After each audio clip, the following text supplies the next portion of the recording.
The day before Thanksgiving, I'm trying to get caught up on some videos I've been meaning to record. I recorded one yesterday, kind of talking about my path to the finish line, and another one I've been meaning to record for a couple weeks is a nutritional update. So this is going to be a big week for me. On Friday, I receive a box every week with my meals for the week. And I mentioned this on a prior video a couple weeks ago. I switched my plan to a vegan plan, and the first box gets here on Friday. So big change. I've been, for the most part, I started on this meal plan back in May, and I was on the paleo plan, and I switched to the keto plan, which I absolutely hated. It's very, very high in fat. One of the meals they sent me was like buffalo chicken wings and had chicken with the skin on it. It's a very, very high fat diet, and the premise is taking in a lot of fat and extremely low carbs teaches your body to use fat as a fuel as opposed to carbohydrates. So it is super low carb. It is super duper high fat. I think fat is the #1 macro in the diet. Hated it. I really didn't like the food. And I'm just really not comfortable eating that kind of fat. Like I never eat chicken with the skin on it. Like I haven't done that in years. So nixed that one and switched starting this Friday to the vegan plan. So I'm not planning to go full vegan, but my diet is going to be largely plant-based moving forward. And I'm recording this video to sort of document my methodology going forward. Just as a sample, I'm going to put across the menu that they sent me for this week. So these next photos that you're seeing are going to be in the box that I get this Friday. So here is just a sample of what I'll be eating moving forward.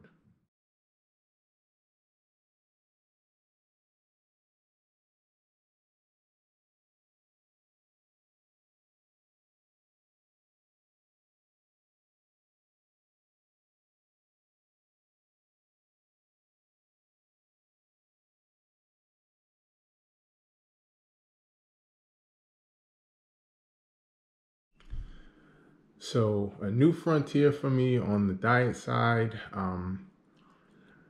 is something I've been thinking about all year. And I will say that I'm very nervous about this. Despite the fact that I've been fasting for 3 months now, I still have in my head that I'm never going to have this feeling of being full.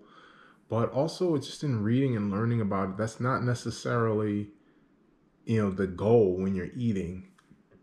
The goal is to provide the nutrients and the energy to your body to function properly, and not necessarily to eat to the sensation of being full and going to need to plop on the couch and take a nap for 30 minutes. So I am balancing that thought, but it's just my entire life I've always had a plate that's centered around some sort of meat. So this is a big transition for me. I don't know where this is going to go. I'm not going into this with the intention of becoming a vegan, but I'm not opposed to it if I adapt to it. It's just my diet is evolving, and this is just what I think is the next natural progression. I don't have the mindset that this is necessarily going to supercharge weight loss for me. I've been getting great results since I started fasting in August. It's been very consistent, 1 to 2 pounds a week. From October 1st through this vacation I started, I've had 2 times where I've lost 5 pounds in a week. So this really is not about accelerating weight loss.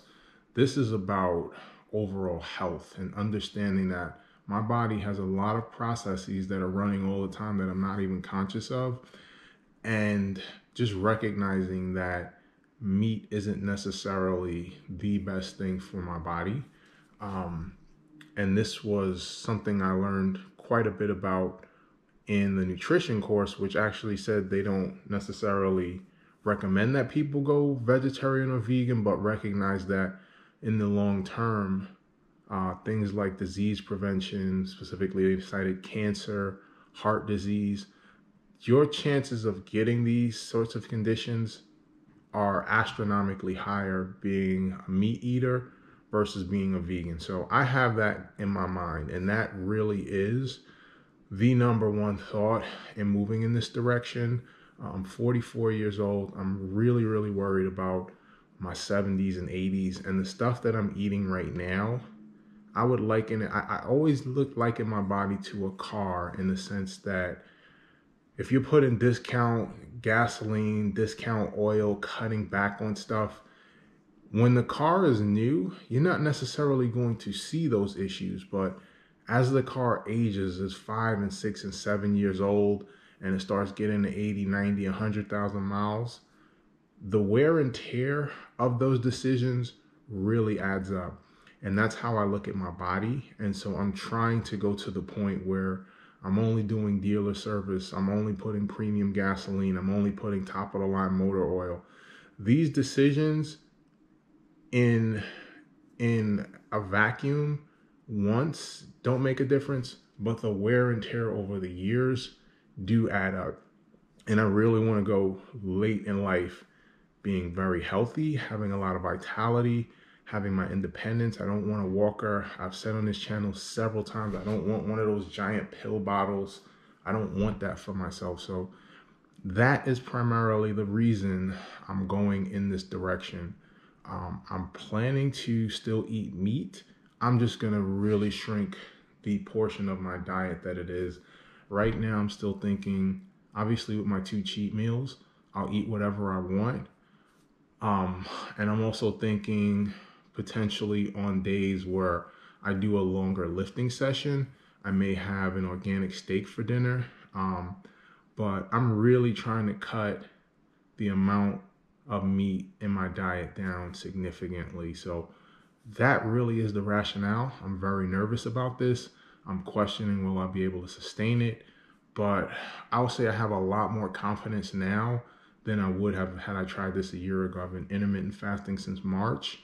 I've been fasting 2 to 3 times a week since August, mostly 2, but I've had a number of weeks, probably a good somewhere between three or 4, where I fasted Monday, Wednesday, and Friday for 24 hours. So I have the confidence that I can stick to a new diet restriction, and one that I think is really going to benefit me in the long run, especially later in life.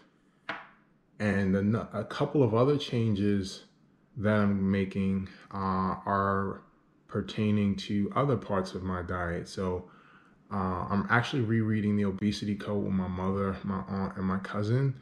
And one of the big focuses on that is keeping your insulin levels low. So a change that I'm making, since I listened to the diet course on Audible at some point, and I've listened to it 3 times now, but the first time I did was at some point in spring of 2019. And one of the things that the nutritionist who narrated the course, Roberta, said was that taking oral calcium was almost a complete waste, because she said most of it is not, it has a low what's known as bioavailability, where if you take in 100% of your daily recommended intake, your body probably only absorbs 20 or 30% of it. So she said that it's much better to get your calcium from a liquid, like a milk that's fortified with calcium, or orange juice. So for the last 1.5 years, I have been drinking orange juice fortified with calcium. But I'm actually going to be cutting this out of my diet after listening to Jason Fung, because as you can see from this label, there are 23 grams of sugar per serving, which is pretty astronomical. So I did some research on the web, and I found that there are actually soft gels of absorbable calcium. So this has a liquid pouch in the middle, and it has a gel pouch on the outside. And so these are large, but once they get into your stomach, they're very absorbable. They have a high bioavailability. So no sugar, And so that's another way to kind of combat the insulin levels. I've been having orange juice with lunch and dinner. That's really all I drink with it. And I only drink water outside of that. But I'm going to cut this orange juice out of my diet. In terms of moving to this vegan diet, I have been getting salmon a couple times a week with my plan, but because I'm going to the vegan plan, that's obviously going away. So in terms of omega fatty acids, I moved to this Alaskan fish oil, which does not contain any lead. And that's the biggest thing with taking fish oil pills. So just doing some research, this was actually a recommendation from my dietitian that I was seeing until March, and I've stopped seeing her since the pandemic started. I don't like seeing her like I'm dating her, but yeah, that's another adjustment I'm making. And then another big one, I tried this earlier in the summer, whiffed on it after reading the obesity code. But one of the things Jason Fung really attacked was breakfast. Breakfast is one of the worst meals of the day in terms of nutritional content. I have been eating this steel cut oatmeal for years. And I always thought to myself, oh, it's oatmeal. Oatmeal is healthy. I hate that term healthy because it really doesn't denote any kind of nutritional fact. It's just a shield people put up to justify eating food. But in looking at the content, you can see I have 2 pouches every afternoon. The sugar content is pretty astronomical.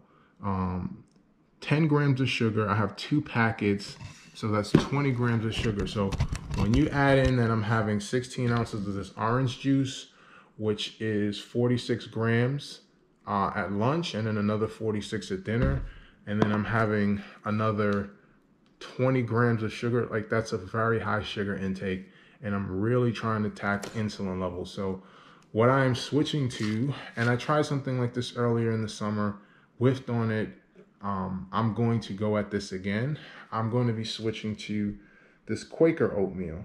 It's steel cut instant oatmeal, but in terms of the sugar, there's no added sugar, and there is 1 gram of sugar per serving. So I tried these earlier. It really does taste like dry. So just kind of in closing, I feel great about the direction of my diet. I feel like these sorts of changes are going to lead to long-term success.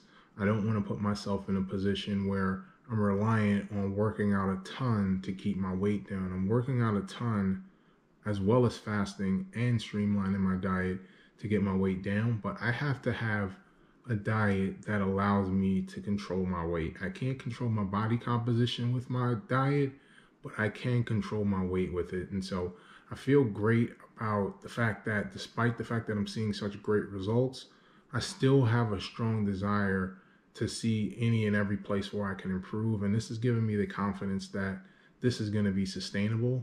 I still struggle with that, but I feel great about where I am, and I feel great about the fact that I've finally been able to crack through a barrier I haven't been able to crack in 18 years, and I'm still seeking ways to improve. So I think that bodes well for my long-term success.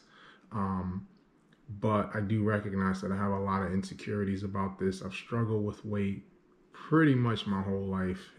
I'm 44, and pretty much the decade that I played ball from like 91, 92 until like 2001 is the only time where I've been very fit and never even had a thought about losing weight.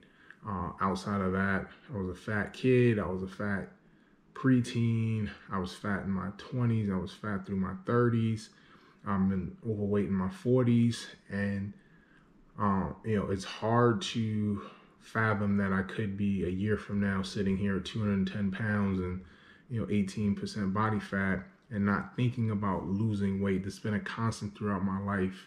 Losing weight, something I've always been trying to do. So, I see the finish line ahead of me. I would liken this to a marathon, and I'd say I'm at like mile 18, mile 19. I've made a ton of progress. I'm closer to the end than I am to the start, but I've still got a ways to go. But I'm going to hang in there like I did in Baltimore last year on that bad knee, and I'm going to see this finish line through. So signing off for there, but I feel good about where I am, and I'm going to put these into place next week, and we'll see where the results go from here. For Reed Fitness, signing off.